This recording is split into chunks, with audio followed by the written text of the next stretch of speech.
The world has watched with concern and alarm as Kate's obsession with Meghan has morphed into an outright attempt to become her. From her hairstyles, makeup looks, thread for thread replications of her outfits, handbags, and even shoes, nothing has been off limits for Kate's purloining.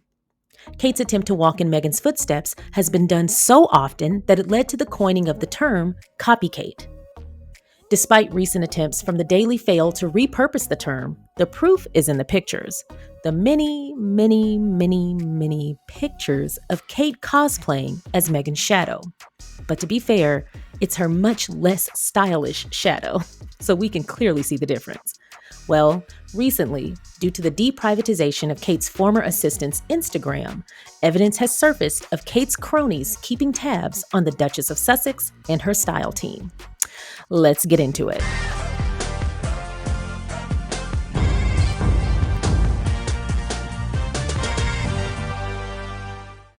Thank you for clicking on my video, and if you're returning, welcome back to my channel. Today, we're going to be dissecting an article from Feminegra, but before we get into that, if you haven't already, please don't forget to go ahead and like this video, subscribe to the channel, and please don't forget to share so that more people can find us. Before we get into this article, I have to give it a little bit of credit. No other article or video or any type of content has ever been sent to me this many times at the same time. This was sent to me 10 times across my social media DMs and my email inbox. I kept receiving this overnight. And I'm glad because this definitely falls within my wheelhouse. I like to talk about fashion and style and especially Meghan's fashion. So this is definitely something that I would like to read. But more to that, I have covered the Copykate situation a number of times. And honestly, the only reason I've had to cover it so much is because it keeps happening. And so this article shares a bit of evidence that has come out that we weren't imagining the Copykate situation. But to be fair, we really didn't need evidence, although I'm glad we have it. We already knew. It's happened way too many times to be a coincidence, and it's only happened in one way. Kate copying Meghan. It never happens in the opposite way. It's never a coincidence. Now, one of the things that people say to support the idea that it's a coincidence is that they like to claim that Kate and Meghan share contacts, and that could not be further from the truth. Actually, as a matter of fact, when Meghan first entered the royal family, Kate made an assumption that Meghan was going to need help with fashion contacts. And instead of being a good sister-in-law and offering that to her because she had assumed Meghan would need it, she got defensive and withheld them. But here's the kicker. Not only did Meghan have her own fashion contacts and not need anything from Kate, Meghan's fashion contacts and her style in general is better than Kate's. Which then led to Kate becoming obsessed with Meghan and then copying everything she does. Imagine assuming someone's going to need your help only for you to become obsessed with them and need a lot of theirs. The problem is when you push people away, they're not in your corner to help you. Perhaps Meghan could have given you some style tips because you desperately needed them and you wouldn't have had to copy her if you hadn't been a jerk to her. But that's neither here nor there. Today, we're going to be reading this article about the evidence that has come out that Kate's cronies have been following Meghan's style team and Meghan's personal friends that she had before entering the royal family. Once again, this is in Feminegra, written by Miss Historian, and the title is Did Kate Middleton's Stylist Follow Meghan's Friends? Alleged Instagram activity fuels Copykate accusations. Now, this is in the description box under sources if you want to give it a few clicks. For years, royal watchers have debated whether Kate Middleton has been copying Meghan Sussex's wardrobe.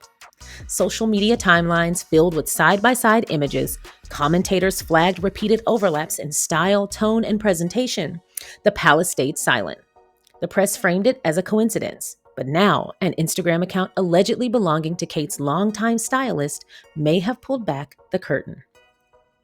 After news broke that Natasha Archer was leaving the royal household, an Instagram account believed to be hers switched from private to public. What followers noticed was striking. The account followed not only fashion pages tied to Meghan's style, but also several of Meghan's actual friends and collaborators. While the account's identity has not been officially verified, the overlap with Archer's known associations has fueled widespread speculation. And for those tracking fashion similarities, it feels like confirmation. Disclaimer.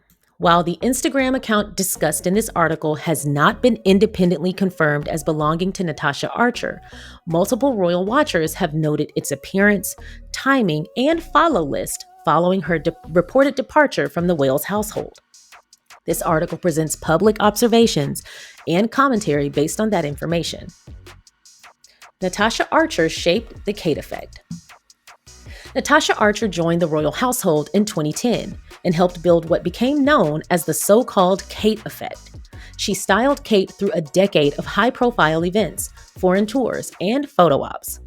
Archer guided Kate from her early years as William's fiancée to her role as the mother of a future king. Her eye for conservative polish and British heritage brands became a template for modern royal dressing. By 2022, Archer's role expanded well beyond fashion. She became the senior private executive assistant to both William and Kate, managing not only wardrobe, but also calendars and event planning. She was deeply involved in every aspect of their public image. Her contributions earned her a Royal Victorian Order for personal service to the crown. Her departure in 2025 marked the end of a tightly controlled era in the Wales household. But Archer's influence extended further than Kensington Palace admitted.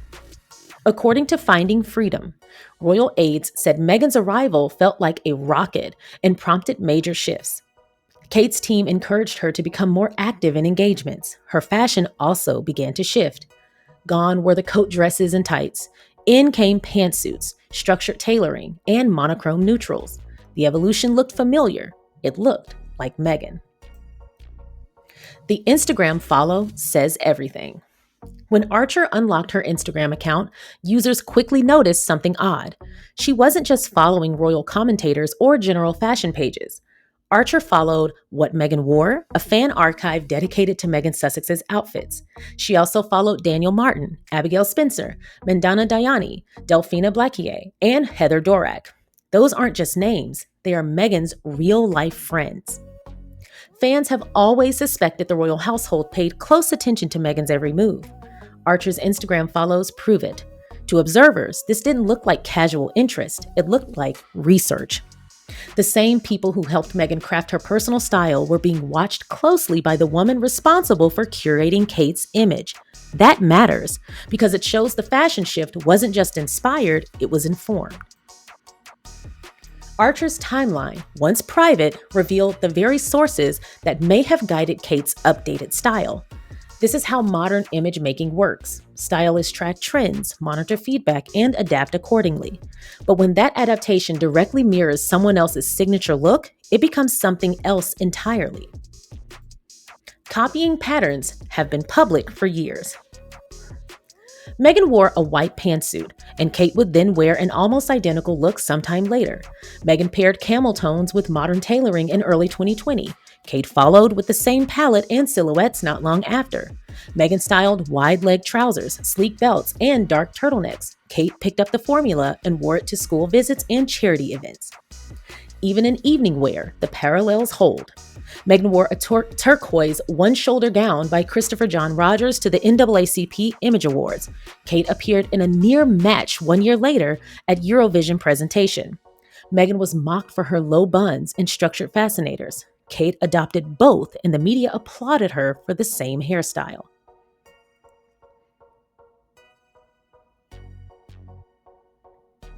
Commentators can argue coincidence, but timing tells a different story. Meghan wore it first, Kate followed, and the public noticed. Fans compiled slideshows, receipts, and TikToks showing Meghan's look on one page and Kate's duplicate on the next. These weren't vague resemblances, they were clear replications. Meghan set the standard, and Kate followed it. When Meghan stepped into the royal spotlight, she redefined what it meant to be a duchess. She dressed with purpose. Her clothes were statements. Her presence was transformative. Archer and the Kensington Palace team saw that impact and moved quickly to adapt. The alleged Archer Instagram appears to follow Meghan's closest friends and fashion sources. Kate's shift in style was no coincidence. It was part of a deliberate strategy to stay relevant, to stay liked, and to stay in step with public taste, a public taste Meghan helped shape. The irony couldn't be richer. According to Prince Harry's spare, Kate was reluctant to share her fashion contacts with Meghan, yet her own team later mirrored Meghan's entire style playbook. Honestly, I could have just waited. I didn't realize they were going to make that point, but that was the first thing that came to mind for me. But I could have waited because, as always, Miss Historian doesn't miss a beat. The palace can never replicate authenticity. Meghan's wardrobe came from who she is. Kate's came from a team trying to keep up. That difference is now public, and no amount of palace PR can undo what Archer's Instagram follows made plain. Now, once again, this is in Feminegra, but it's also listed in the description box below under sources. Feel free to click on it and give them some web traffic. Thank you so much for watching the SharionSade YouTube channel. I appreciate you watching my content. If you haven't already, please don't forget to go ahead and like this video by hitting the thumbs up. Please don't forget to subscribe by hitting the subscribe button. And don't forget to comment along the way. If you feel so inclined, please don't forget to share so that more people can find us. Once again, thank you so much for watching. Now let's get back to the video. This is one of those situations that reiterates that operating from a place of envy and jealousy, it not only breeds obsession, but it also impedes on self-awareness. If she weren't blinded by her obsession with emulating Meghan and trying to be Meghan and trying to take Meghan's shine, she would recognize how embarrassing she was being to herself. She would recognize how much of a misstep being a copycat actually is. Not only that, but the time that she's spending being obsessed with Meghan, she's not forming her own identity. How long has Kate been in the public eye? It's been, 20 years now? Who is she? This is where having yes men and having people who are bootlickers around you does you a disservice, because no one's telling her the truth. No one's telling her that these fake missions and these fake engagements and these fake things that she likes to talk about and pretend that she's doing something all day, this is where it falls flat. Because if she were busy enough, if she were operating from a passionate place, if she were operating based on a mission, she would have too much to do than focus on Meghan, someone who's on the other side of the world. At this point, the people in her corner should have a come to Jesus moment with her. And by that, I mean, we're just gonna have a sit down, just me and you. You look a hot mess. And I would say that as nice as possible, but I would certainly say it directly. The thing is, Kate has been in the public eye way too long for the people around her to not have the opportunity to be honest with her. And here's the thing, they might not see anything wrong with it either. They might be just as aloof as she is. But whatever the case is, someone needs to step in, because it's not even just weird anymore or even disgusting, which is how I felt before. It's actually just kind of sad.